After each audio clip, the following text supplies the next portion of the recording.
Hello and welcome to my channel. My name is Precious and this is some of the books that I've recently read in the month of November. So here we go.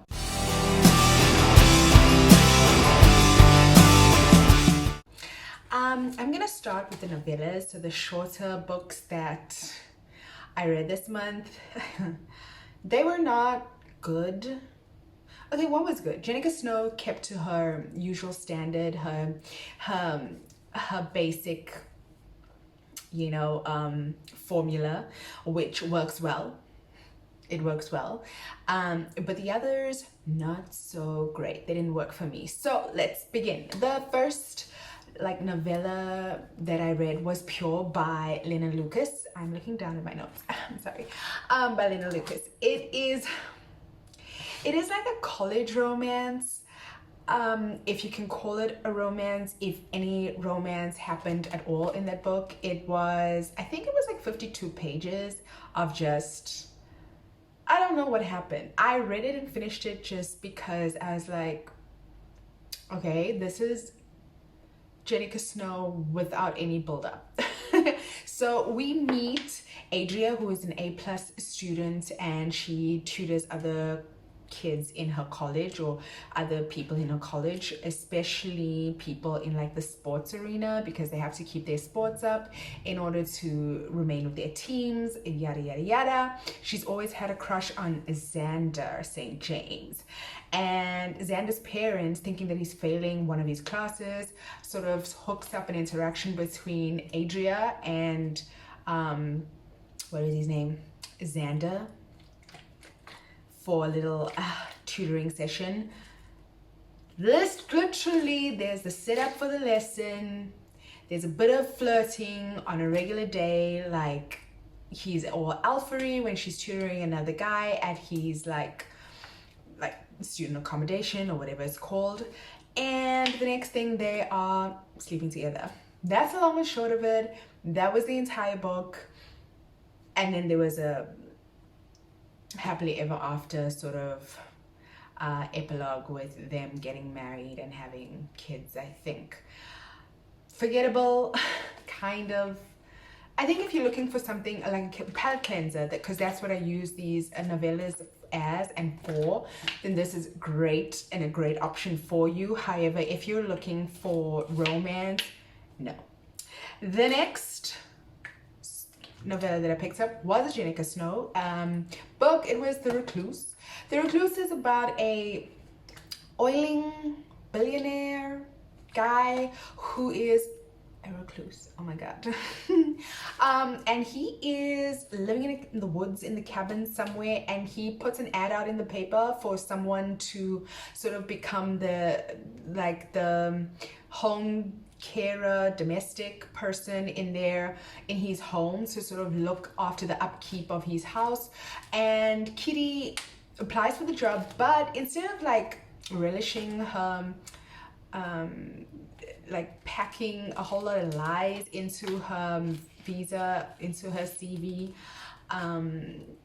into her application rather, that should I say. She was pretty damn honest about why she was looking for the job. She didn't know anything about housekeeping and maintaining a large home, but she needed to break away from the monotony of her life. So that honesty sort of attracts Finland to her in a professional manner. But then when he sees her, lust, the alpha male bear person, if you've read Jenica Snow, you know what I mean, comes out to play, and they basically fall in love. There's instant attraction. There's a bit of tension in the beginning when they're trying to keep away from each other. I think that lasts for like a day, and then she has an incident in town. Classic Jenica Snow, really interesting, really easy to digest, something to use as a palette cleanser if you're reading longer romances, or you were reading any fantasies, because that's what I do. Then this was a good suggestion and option for you. I think I gave it 3 stars, and I gave Pure by Lena Lucas 1 star, if we can even rate it. But I think I gave Jane Snow, 3 stars. The next book that I read was Not My Hero by Elsa Madden Mills. This was good.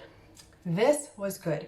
This was actually pretty damn good. So we follow Jack Hawk, I think his name is, as well, who's an NFL celebrity. He's like the Tom Brady of whatever team is in this book. Do I know anything about football, being a South African? No, I just know Tom Brady, so I don't really know what I'm talking about here. Moving on.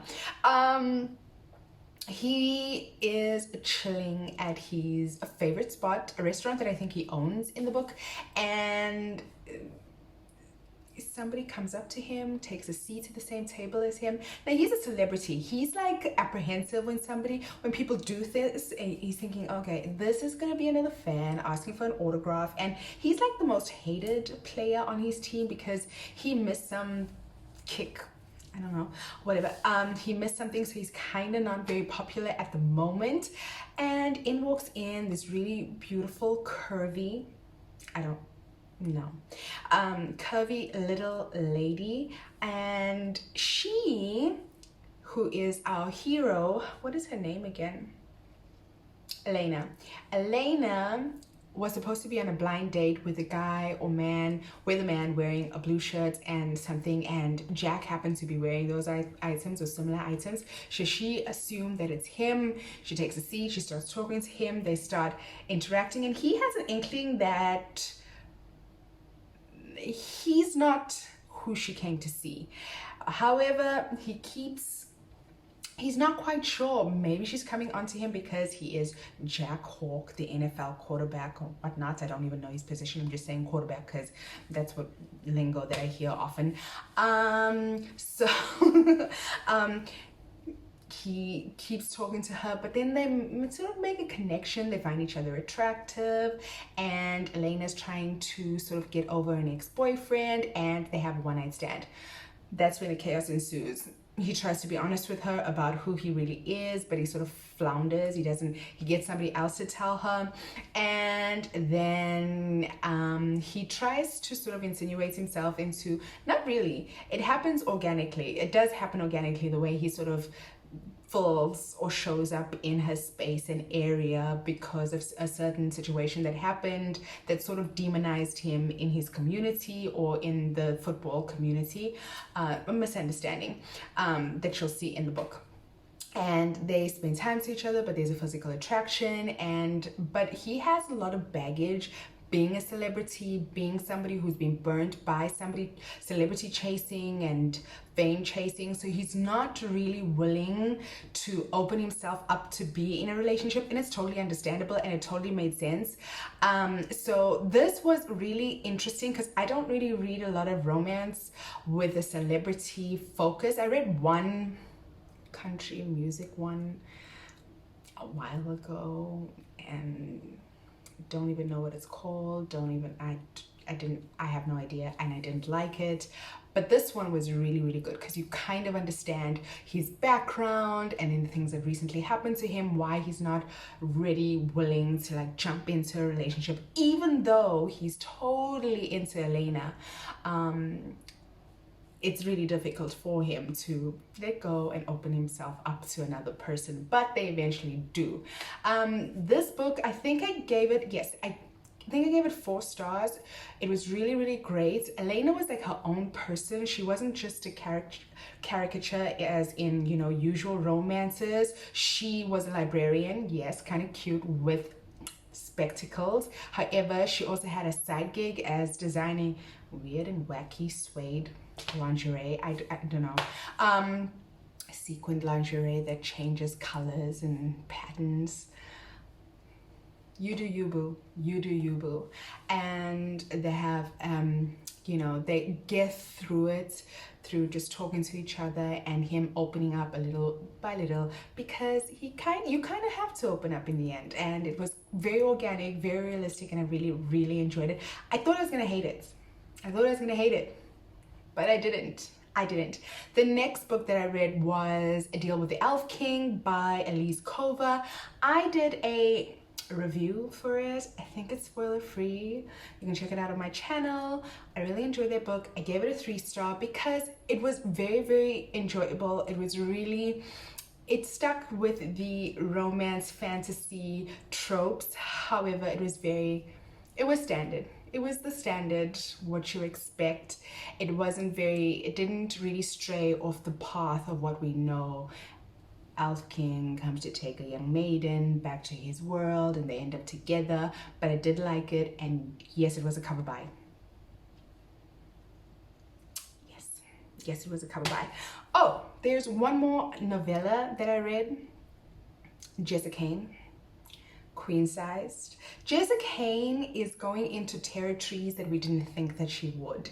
She went medieval on us, but keeping her standards, keeping her formula, maintaining what we all know and love and fear from Jessica Cain. So in this one we meet King Corbett, who has no intention of ever marrying because he had a really traumatic childhood.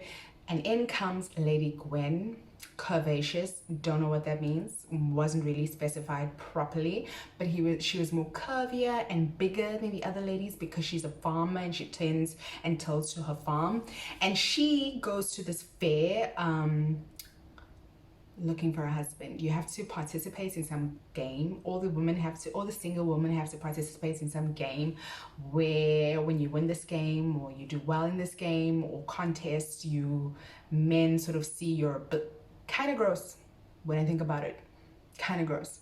When they see you participating and doing well, it means you're going to look after them. It means you're going to nurture them and look after the home. So bloody Corbin meets her, is struck by her. She's a bit snippy, she's a bit snappy, she's a bit snazzy, and that is the thing that attracts him to her, and they sort of hit it off. But he just wants her as a mistress, and she doesn't want that. She wants to get a husband, first of all, for her credibility as a single parent. She's looking after her young siblings, and as a face to people in the community. She doesn't want to be somebody hidden in somebody's palace as just a physical. She wants a husband. But things happen. She spends the night with him, and then he realizes later on that, you know what, she's the one for me. Really, really good, really, really short. Jessica Cain. Okay, so then I went down a rabbit hole, a Talia Hibbert rabbit hole. Now, I just want to preface this by saying I have not read the Brown Sister books. And I didn't read them because I assumed that I wouldn't like them and that they were overhyped. And I wanted to go into her other books because I noticed that Talia Hibbert has a hell of a lot of books available on Kindle. Like she's written a lot of books. So I decided to check out her other books, and then if I've read one or two, then I would go and get into the Brown Sisters. Well, I read more than one or two. And all of them were really, really, really good. The first one that I picked up was The Princess Trap by Talia Hibbert. Here we meet a prince and an HR executive. Wow. Sherry works in a school as an HR executive, a very high-end, fancy, prestigious school.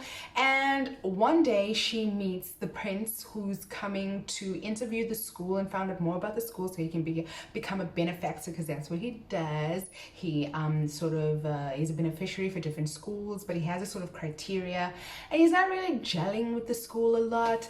And so he's not really paying attention until his attention snaps on Sherry, because she is curvaceous, she's beautiful, she's confident, she's just stunning, and she knocks him off his feet. That's what happened, and I loved it. I absolutely loved that. So Prince Ruben is knocked off his feet, and he asks Sherry, do you want to go on a date with me, like right now? And she's like, yeah. They hit it up, they go for a date, they enjoy their time together.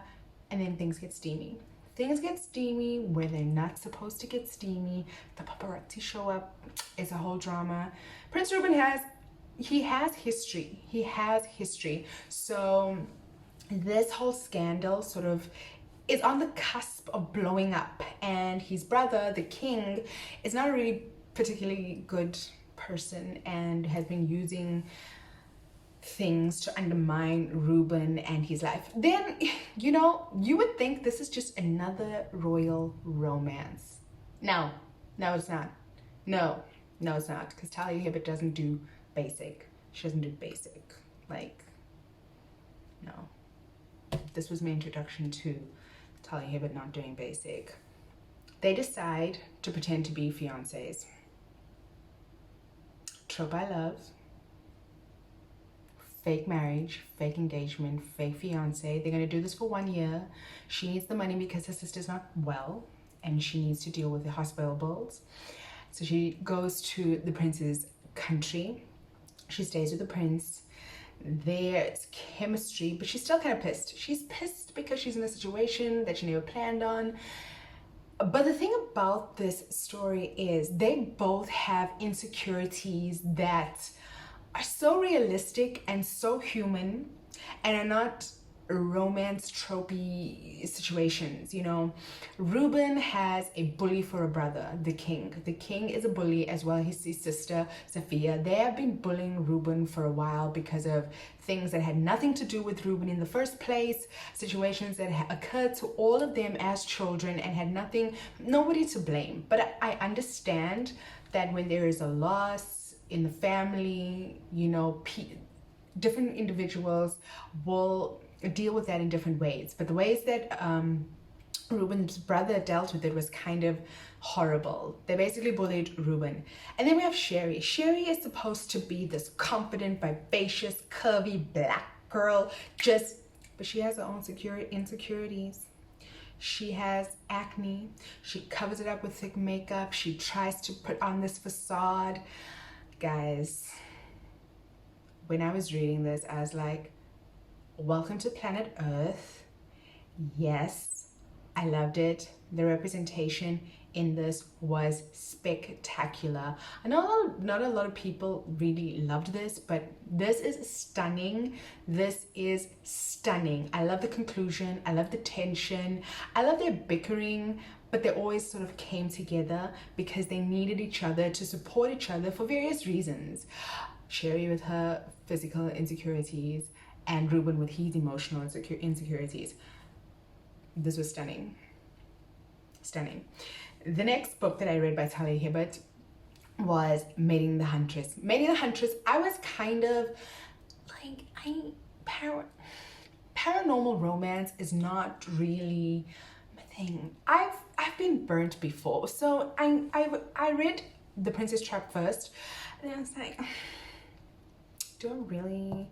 But let's try it. It's short. I think it was about 200 pages or less than. It's like, it's short. What could happen? How could this ruin my life?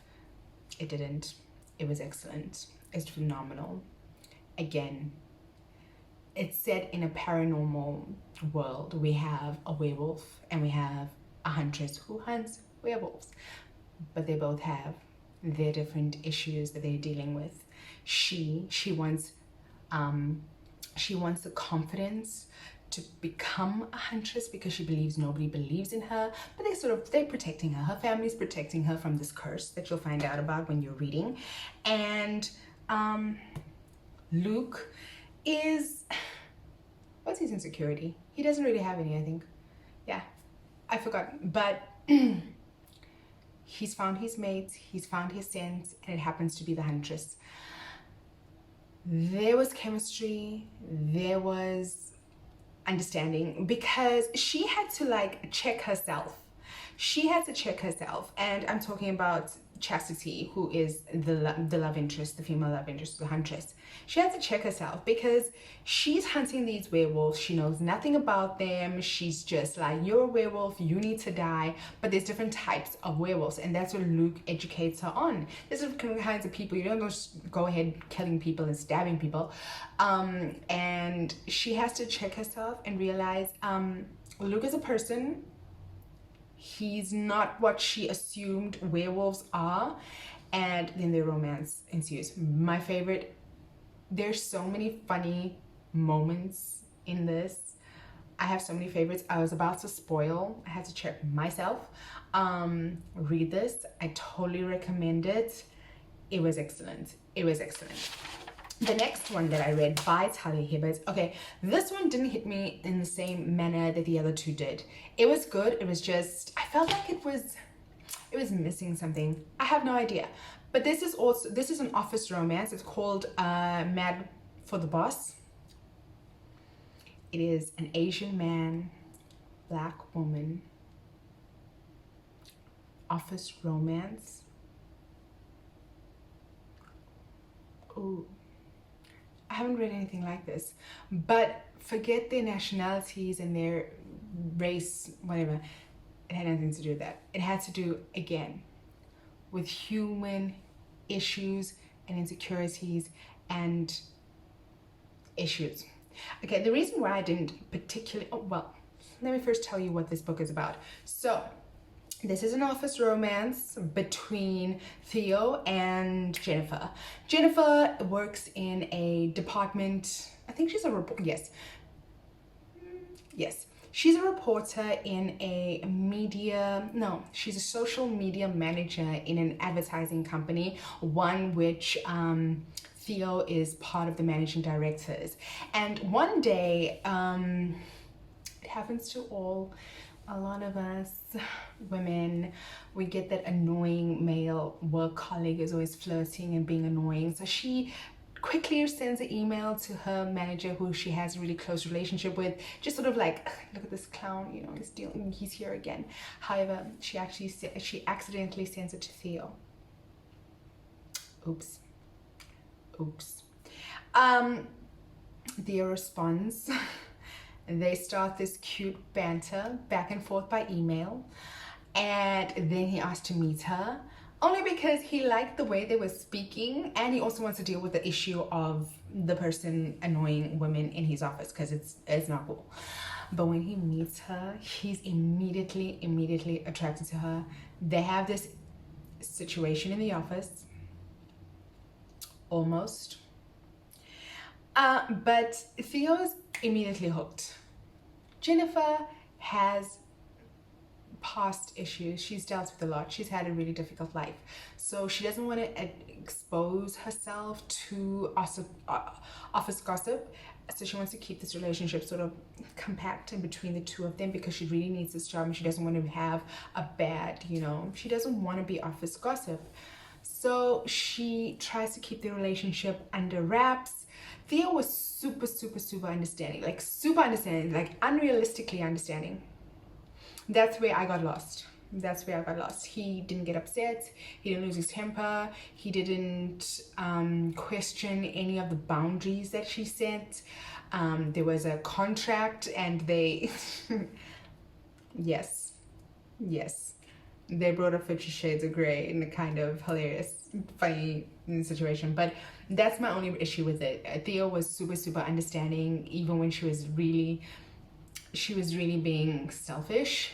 But yeah, other than that, it was really good. It was a really good office romance, and he had to come to terms with her issues, and there was a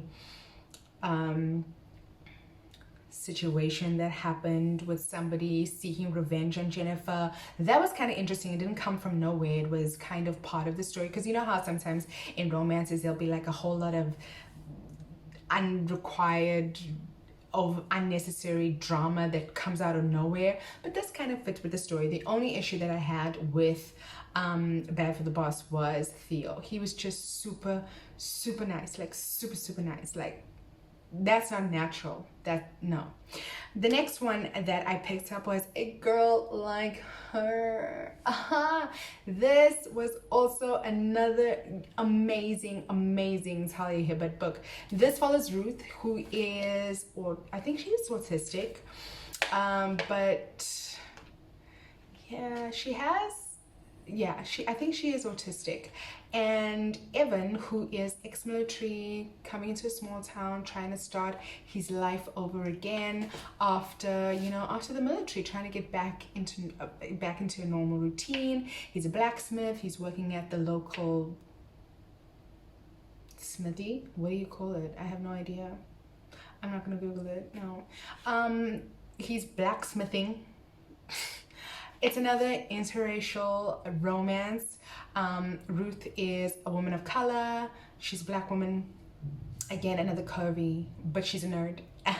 She loves comic books. She loves anime. She's creating her own web comic, but she's also like the pariah of this Ravenswood, whatever this place is called, because of you don't find out for a long time. You find out with Evan why everybody hates her or has this ridiculous notion and idea about her created by her ex-boyfriend, Ew, and that has made her basically a recluse and made her a shut-in, where she just basically stays in her house, doesn't interact with anybody, has pulled away from society because of the situation that happened, that also affected her sister, because her sister also had to deal with the repercussions of an incident that happened in their community. But they start a relationship. He's a cook. He likes to look after people, and he realizes that she's living on ramen noodles. He starts cooking for her, and then they start interacting, and she in return for his meals, she offers him comic books or graphic novels to read, and it was so cute. It was really, really cute. And then you realize why she is a recluse, why she's a shut-in, why she's so locked up, and it was just a messed up situation. Again, super realistic. It can happen, especially in small towns and small communities. And Evan also had his own things that he needed to resolve and work through. And with Ruth, with her, it was so cute. Again, realistic. I didn't talk about the smut. The smut is really, really, really good. And she knows how to create tension. It doesn't just happen. She really draws it out. She lets them earn it. She lets the characters earn it. And yeah, A Girl Like Her by Talia Hibbert was really, really, really good. The ex Daniel, ew. When people are trying to control you, it's so gross, so gross. The other book that I read is in the same series as A Girl Like Her, but it's like 1.5. It's after whatever happens in A Girl Like Her. So we meet Daniel's wife. Daniel is Ruth's ex-boyfriend. And this book is called Damaged Goods. Again, this is realistic. This is stuff that happens. So Daniel's wife separates. Daniel and his wife, they separate. She moves away back to a small town where she grew up, and she meets with her first love, who is, what's his name? Samir. Samir and Laura were in love when they were younger, but situations and things happened and separated them. This was so good. She's pregnant.